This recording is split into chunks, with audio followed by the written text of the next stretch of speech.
السلام عليكم ورحمة الله وبركاته. ازيكم عاملين ايه؟ رب تكونوا بخير، وحشتوني جدا جدا جدا. النهارده هنعمل القرص الطرية. حطينا على الدقيق ملح وسكر وكيس بيكنج باودر، وهنقلب الدقيق مع الحاجات الناشفة. هنعمل هنقوم بقى جايبين سمنة وحطينها على الدقيق، وهنفضل برضو نقلب السمنة في الدقيق لغاية ما السمنة تشرب الدقيق. ده بقى ده خميرة حطيتها في نص كوباية مية.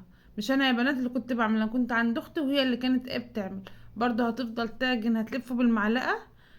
وبعد كده مش هتعرف تعمل بالمعلقة، لازم العجين بالايد. مش هكذب عليكم واقول لكم لا مش بالايد، لازم بالايد. حطت بقى شوية لبن، هي بتعجن باللبن.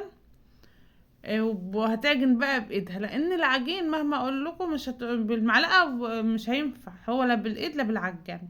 وهي طبعا ما عندهاش عجان، قامت هتعجن بايدها. اهي عجنت بايدها اهي.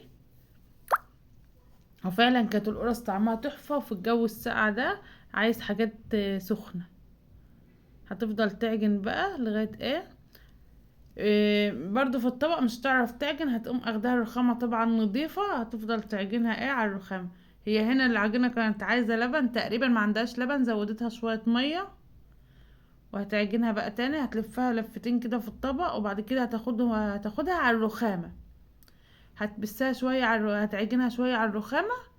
وبعد كده هتقوم سايباها تتخمر بقى. هي كده كده كانت اختمرت. كده كانت اختمرت خلاص. شايفين شكلها؟ هي هتقرصها بقى في طبق. هي عملتها هي، بس هي ما قرصتهاش معاكم لان حصل مشكلة في البيت، وده منظرها في الاخر. ما تنسونيش في لايك وشير وكومنت حلو. مع السلامة.